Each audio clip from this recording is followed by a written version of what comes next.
En el nombre del Padre, del Hijo y del Espíritu Santo. Amén. Ave María Purísima, sin pecado concebida. Mi nombre es Padre Sebastián Genoni.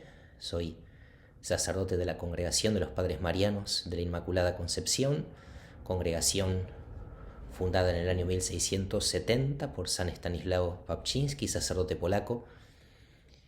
Estoy muy agradecido con esta oportunidad de poder compartir con ustedes en torno a el misterio del purgatorio, a esta verdad de fe, a este dogma de nuestra fe.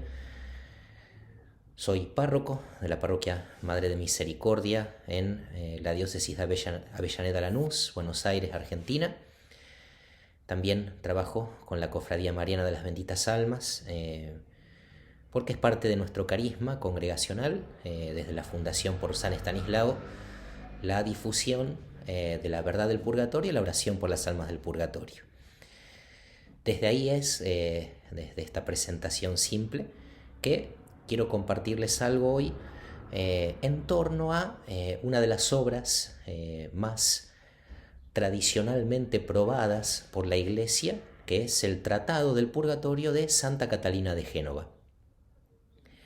La verdad de fe del purgatorio la tenemos claramente expresada en el catecismo. Sabemos que el purgatorio existe, sabemos que es temporal, sabemos que del purgatorio solo se va al cielo, sabemos que con nuestra oración y nuestra penitencia, siempre unido todo a la pasión de Jesús, que es el único Salvador, podemos contribuir a que el tiempo de la purificación de las almas sea más breve, podemos ayudarlas a llegar más rápidamente al cielo. Esto es lo que la Iglesia toda sabe como dogma de fe, amparada en la palabra de Dios y en la tradición, y esta es la doctrina cierta, segura sobre el purgatorio. Todo lo que escriben los santos, todas las experiencias místicas a lo largo de la Iglesia, todos los ejemplos en la vida de santos y de hombres y mujeres de Dios, nos van a servir para profundizar en esta verdad. No van a tener nunca la misma categoría del magisterio en cuanto a verdad revelada. Quiero decir con esto que algunas de las afirmaciones del Tratado del Purgatorio de Santa Catalina de Génova hay que ponerlas en el contexto de otras afirmaciones de otros santos, no para encontrar las contradicciones, sino para mirar en qué cosas son complementarias.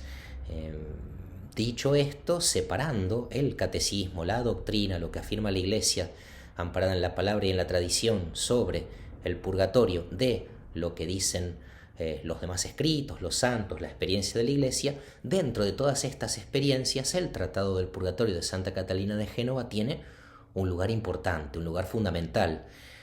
Como decía al principio, es una obra tradicionalmente probada. A lo largo de los siglos se ha leído, se lee y se leerá como un reflejo fiel de lo que la Iglesia cree, como una ayuda para profundizar, como una gracia que Dios le concede a esta santa para toda la Iglesia y para nuestro discernimiento.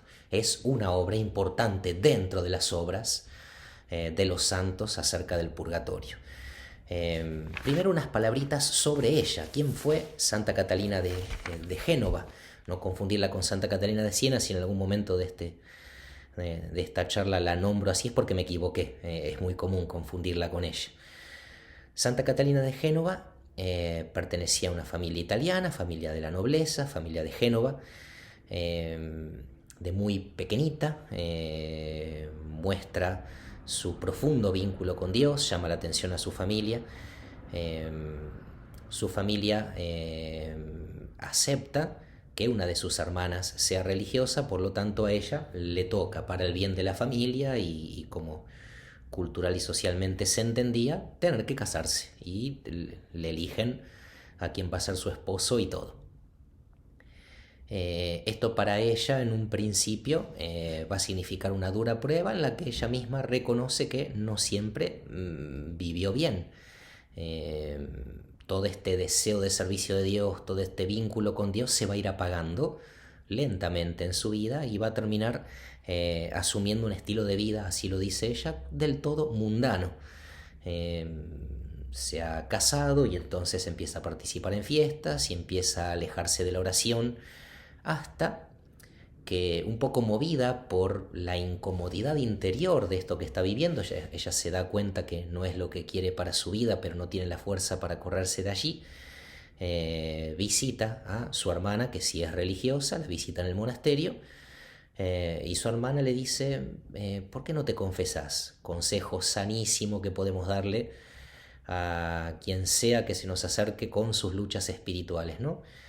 Un poco a regañadientes, dice Santa Catalina de Génova, acepta y sin haber preparado mucho su confesión va a su iglesia, y mientras está rezando, esperando que el sacerdote pueda confesarla, recibe una gracia, una iluminación interior, una gracia muy fuerte, de invitación a la conversión, una gracia que le va a mostrar lo mucho que se ha alejado de Dios, lo mucho que se ha visto envuelta en el pecado, pero muy por encima de esto, como gracia superadora, como gracia primera, como fuerza inmensa en su interior, experimenta cuánto Dios la ama. Es importantísimo, y en este tratado del purgatorio y en todas las experiencias de los santos, no separar nunca sus escritos de sus vidas, porque no vamos a poder entender el tratado del purgatorio de Santa Catalina de Génova, lo que ella escribe, como tampoco podemos entender la verdad del purgatorio si no partimos del verdadero punto de partida, que es el profundo amor de Dios por las almas. Ella tiene una experiencia tan clara, tan fuerte de que Dios la ama, que desde ese amor ella va después en un segundo momento ver lo lejos que está, lo mucho que necesita cambiar, lo mucho que necesita convertirse, lo mucho que necesita reconducir su vida hacia este amor que la abruma, que es más grande que lo que ella pensaba. Después de esta experiencia va a decir que no puede confesarse ni siquiera en ese mismo día, lo va a hacer un tiempo después, porque siente que le faltan las fuerzas ante este aluvión de amor divino. Y a partir de allí, por distintas gracias particulares y ayudada por su director espiritual, que es el que va a terminar componiendo o recopilando en un escrito el Tratado del Purgatorio, no lo escribe directamente ella. Santa Catalina va a contar a partir de esa experiencia de cuánto Dios la ama, de lo mucho que desea unirse a él y de lo mucho que le falta, lo que ella comprende, Dios le da a comprender del misterio del purgatorio y de las almas del purgatorio. Entonces, para introducir este tratado, como para introducir el tema del purgatorio, primero, el amor infinito de Dios por cada alma. El tratado del purgatorio tiene 30 puntos, son muy densos en contenido, es un texto breve. Lo podemos descargar, se consigue en internet en muchas páginas. Son 30 puntos, ninguno es muy largo, se lee materialmente en unos minutos, pero es muy denso, hay que desgranarlo. Cada uno de los puntos tiene mucha profundidad. Les leo el primero porque junto con este amor de Dios infinito por las almas, el primer punto del Tratado del Purgatorio, que es la descripción que su director espiritual hace de ella, nos permite tener la segunda pista fundamental para leer todo el tratado. Dice así: esta alma santa, Catalina, viviendo todavía en la carne, se encontraba puesta en el purgatorio del fuego del divino amor, que la quemaba entera y la purificaba de cuanto en ella había para purificar, a fin de que pasando de esta vida pudiese ser presentada ante la presencia de su dulce Dios amor. Y comprendía en su alma, por medio de este fuego amoroso, cómo estaban las almas de los fieles en el lugar del purgatorio, para purgar toda herrumbre y mancha de pecado que en esta vida no hubiese purgado. Y así como ella, puesta en el purgatorio amoroso del fuego divino, estaba unida a ese divino amor y contenta de todo aquello que él en ella operaba, así entendía acerca de las almas que están en el purgatorio. Si tuviéramos que decir el segundo punto, con el cual siempre tenemos que ir a mirar la verdad del purgatorio, a leer cualquier texto sobre el purgatorio, a rezar por las mismas almas del purgatorio, es este contento o esta aceptación gozosa, esta alegría que es real y está presente en el purgatorio. El purgatorio no es un lugar de tortura. El purgatorio es un lugar donde el amor purifica. Lo va a decir Catalina, ahora lo vamos a profundizar. Es un amor que purifica y purifica en el dolor, y el dolor es real, pero también lo es el contento, también lo es el gozo.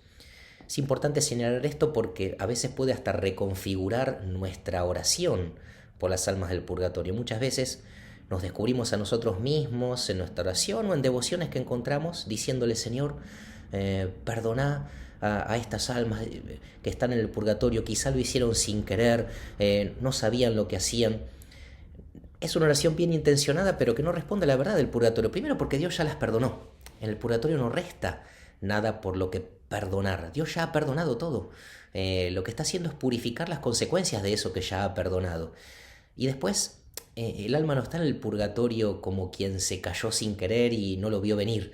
El alma lo acepta el juicio de Dios, lo acepta adultamente, maduramente, plenamente, comprende que el juicio de Dios es perfecto, que es lo que le corresponde y que quiere hacerlo porque quiere purificarse para llegar a Él.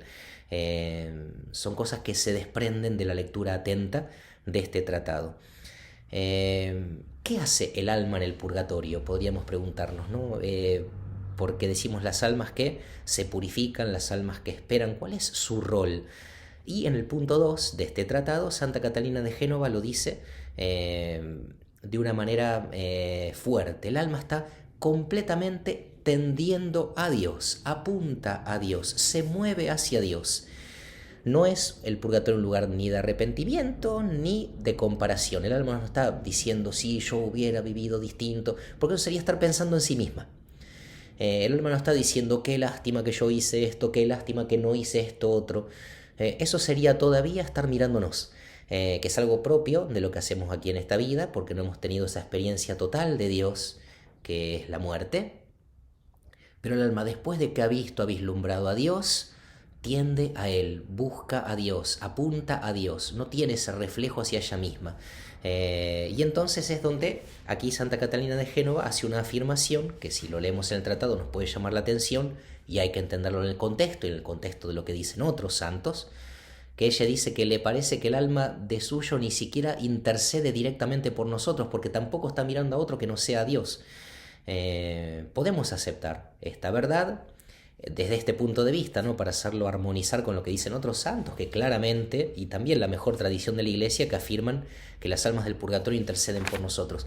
No lo hacen mirando directamente nuestra necesidad, sino que todo ello, todo lo que necesitamos y todo lo que le pedimos lo conocen en Dios, a quien miran, a quien buscan, y a ese Dios le dicen su amén, y esa es su manera de interceder por nosotros.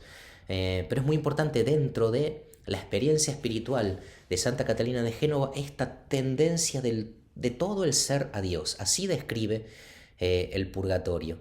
En el tercero de los puntos dice que el alma ya está viviendo en la caridad.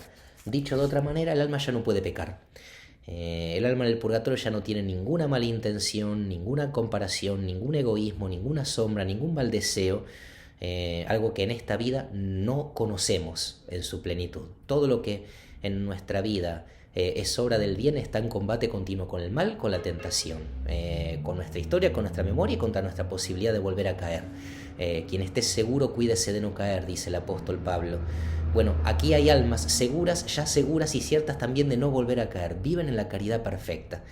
En el punto 4 hay una afirmación que también les quiero leer, porque son palabras de Santa Catalina de Génova.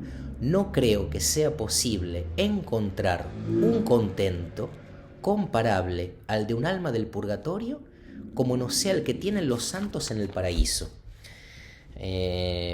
Volviendo sobre el contento, sobre la alegría que se experimenta en el purgatorio, dice Santa Catalina de Génova: no hay en esta vida y en esta tierra una alegría que se pueda comparar con esas alegrías. Solamente en el cielo se va a conocer una alegría superadora. Entonces, partimos del amor a Dios, del amor de Dios infinito por las almas, que las almas lo aceptan libremente su purgatorio, que están tendiendo plenamente a Dios, que ya no pueden pecar y que tienen una alegría superadora a cualquier alegría de la tierra. Padre, entonces, ¿para qué rezamos por las almas del purgatorio si están mejor que nosotros? Acto seguido, el punto 5, y de ahí para adelante, Santa Catalina de Génova va a describir el dolor, la necesidad y el deber de caridad que tenemos nosotros de rezar por las benditas almas. Son 4 puntos, los 4 primeros, más su experiencia espiritual frente a 26 otros que nos hablan de la necesidad de ayudarlas. Pero estos 4 puntos a veces no los hemos leído suficiente, o como iglesia no los hemos transmitido lo suficiente. Me ha pasado muchas veces, sobre el purgatorio es algo que hablo mucho, que al que lo escucha por primera vez le da mucho miedo. Padre, con todo lo que hay que sufrir ya en esta vida voy a tener que seguir sufriendo después. O con todo lo que tuvo que sufrir mi ser querido, usted me dice que tiene que seguir sufriendo hasta que llegue al cielo. ¿Qué es esto? ¿De qué Dios me habla? Y el Dios del que hablamos es un Dios que nos toma en serio. Es un Dios que pesa nuestras acciones no como un juez que mira de afuera, sino como quien valora cada instante de nuestra vida y lo quiere sano, lo quiere santo, lo quiere luminoso, lo purifica, nos regala la purificación. El alma está agradecida por eso. Dicho esto, a partir del punto 5 en adelante describe el dolor y nuestra necesidad de rezar por las almas. Y en el punto 5 dice esto: así como no hay gozo que se compare, no hay pena en esta vida, no hay pena en la tierra que se compare a los dolores del purgatorio. Son dolores más fuertes, más hondos y más totales, pues son dolores del alma.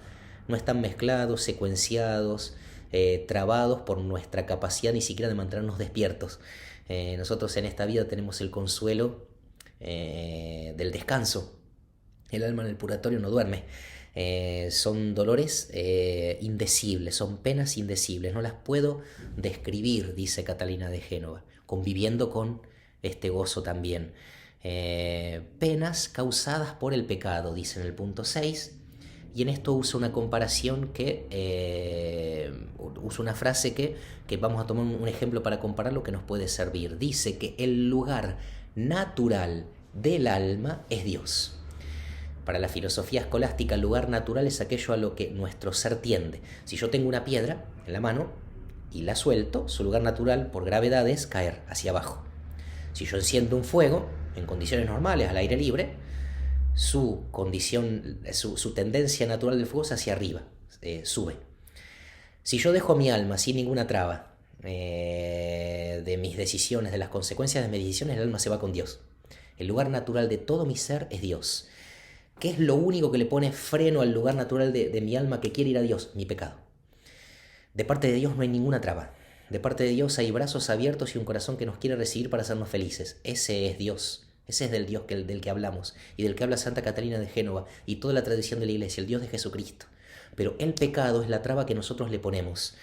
Y entonces dice Santa Catalina, es una pena de amor, esta pena indecible, es ese deseo de ir a donde todo mi ser tiende y no poder porque lo trabé yo mismo.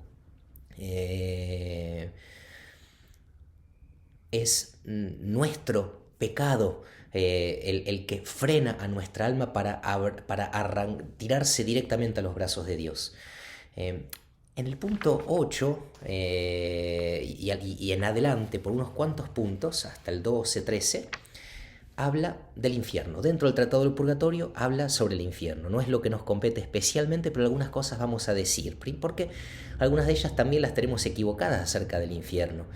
En primer lugar dice que también a las almas que se condenan, es decir, aquellas almas que contra su decisión natural deciden, contra su tendencia natural, han decidido por el pecado no arrepentido, por el pecado no rechazado, no ir hacia Dios, también hay una especie de una suerte de misericordia de Dios que no permite que la pena en el infierno sea infinita, sí la culpa, pero no la pena. Y distingo ahora la distinción tradicional católica entre culpa y pena. Cuando yo peco, ofendo a Dios y me lastimo.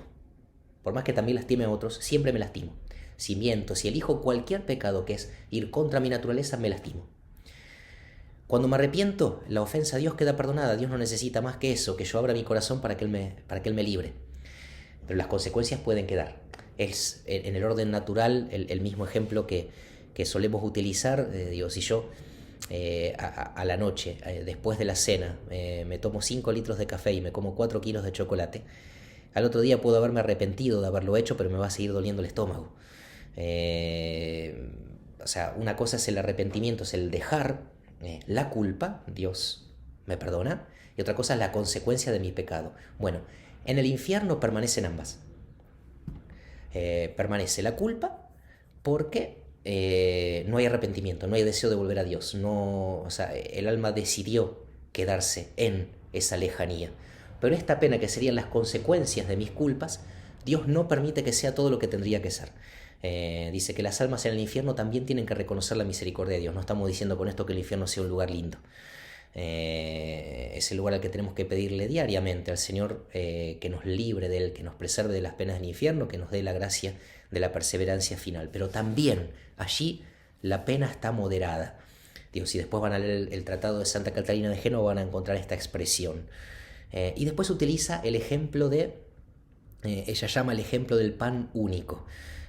Supongamos existiera, que supiéramos que tenemos hambre y que existiera un único pan capaz de saciarnos esa hambre. El infierno es saberlo y decir que no quiero ese pan. Es ir contra mí mismo, contra mi deseo, y saber que nunca más lo voy a tener. El purgatorio es saber que lo quiero y no poder alcanzarlo todavía, pero saber que voy a llegar.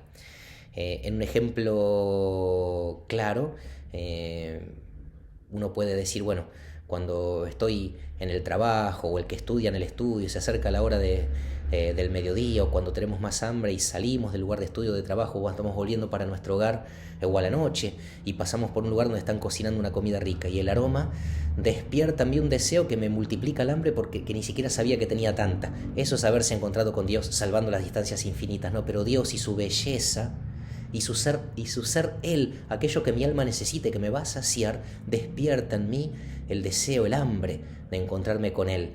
El alma del purgatorio lo sabe, pero sabe que va a alcanzarlo, y esa es la diferencia esencial entre las penas del infierno y las penas del purgatorio. Se sabe que son temporales, se sabe que después de un tiempo de purificación se llega al cielo. Les leo un detalle, una descripción, una de las tantas que hace Santa Catalina de Génova sobre el alma que va al purgatorio. Dice: el alma separada del cuerpo, cuando no se halla en aquella pureza en la que fue creada, viéndose con tal impedimento que no puede quitarse sino por medio del purgatorio, al punto se arroja en él y con toda voluntad. Punto 13 del tratado. ¿Qué quiere significar con esto Santa Catalina de Génova? Volviendo ya sobre el purgatorio, dejando el tema del infierno que tocó brevemente, que el alma también decide libremente ir al purgatorio. No es un juicio externo de un Dios que dice te va a faltar tanto tiempo, por un rato no quiero verte. A veces cuando enseñamos sobre el purgatorio damos esta impresión, y por eso la gente nos mira como diciendo: Padre, si Dios es misericordioso, ¿cómo es esto de que quiere que sufran un rato? No, no es que quiere que sufran. Nos toma en serio y quiere nuestra pureza. Misma pureza que nosotros vamos a desear cuando nos encontremos con Él y veamos la grandeza de este pan, la grandeza de este Dios, de este único bien al que deseamos y al que queremos llegar limpios y libres de toda mancha. Cuando llega a esto, empieza a recapitular, llega a la mitad del Tratado del Purgatorio y habla de la importancia que tiene el purgatorio. Si no existiera, habría que inventarlo, diríamos. No hay otra posibilidad para el alma que no se encuentra en estado de pureza original, la pureza que Dios le quiso regalar, que el purgatorio para llegar al cielo. Si el alma se encontrara con esta traba de las consecuencias del pecado y no hubiera dónde y cómo purificarlas, el alma no tendría cielo posible, porque ya no puede purificarse después de esta vida de ninguna manera que sea por su obrar, sino por el regalo purificador y pasivo de nuestra parte en cuanto a Dios como agente. Entonces la importancia del purgatorio radica en esto, en que es la posibilidad para llegar al cielo en aquellos que lo desean y que tienen que purificarse aún. Sobre esto va a decir que, y en esto nos habilita lo primero que dijimos en la charla, dice Santa Catalina de Génova: llego a este punto y me parece que todo lo que dije es poco, no logro explicar lo mucho que estoy comprendiendo.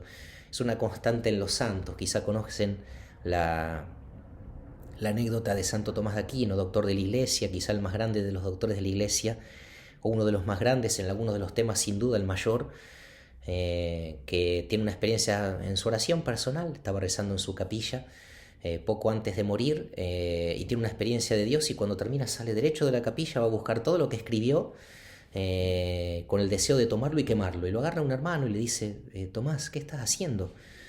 Y Santo Tomás le dice, comparado con lo que acabo de entender de Dios, todo lo que escribí es nada.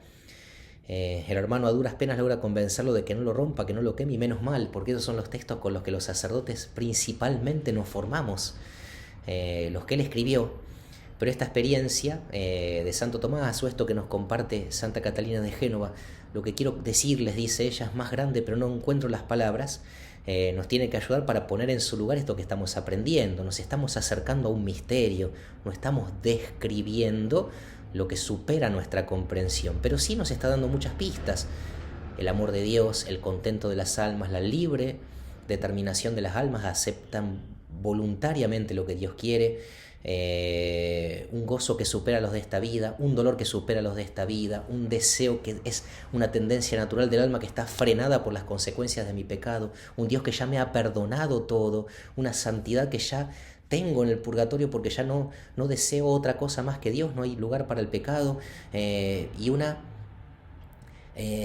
importancia esencial de que el purgatorio sea lo que es, y es un acto de misericordia, y es un lugar y un proceso de misericordioso de Dios, porque si no el alma no tendría cómo deshacerse de lo que necesita purificar para llegar al cielo.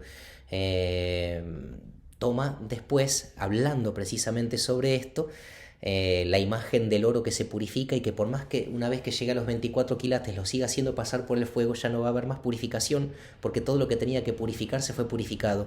Esto pasa con el alma. Una vez que el amor de Dios la ha purificado de toda, que la ha quemado de tal manera que la une a Él, sin ser un panteísmo, unirnos a Dios va a ser siempre libre, y vamos a ser siempre nosotros, personas únicas, hijos suyos.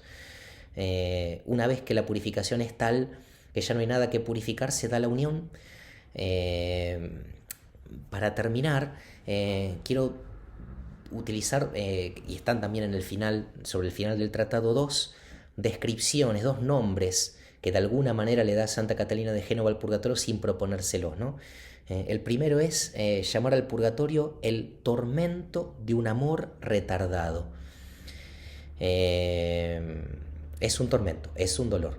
Rezamos por las almas del purgatorio porque sufren, y porque son nuestros hermanos, y porque le damos gloria a Dios cuando lo hacemos, y están sufriendo realmente, y estamos tendiendo la mano al que sufre, y estamos visitando a Jesús en el alma del purgatorio, porque Él nos ha enseñado en el Evangelio que se deja encontrar en aquel que sufre. Es un tormento, pero no es un tormento de remordimiento, ni de culpa, ni de enojo, ni de tristeza, ni de comparación, ni de todos los otros que conocemos. No es un tormento marcado por la duda, no es un tormento marcado por la envidia, no es un tormento marcado por ninguna otra cosa que el amor. Es el tormento que produce un amor porque se retrasa. Tormento de amor retardado. Es el amor que quiere llegar y que sabe que no puede, y que acepta que no puede, y que se purifica para poder. El otro gran nombre que le da Santa Catalina de Génova al purgatorio es el de purificación pasiva última.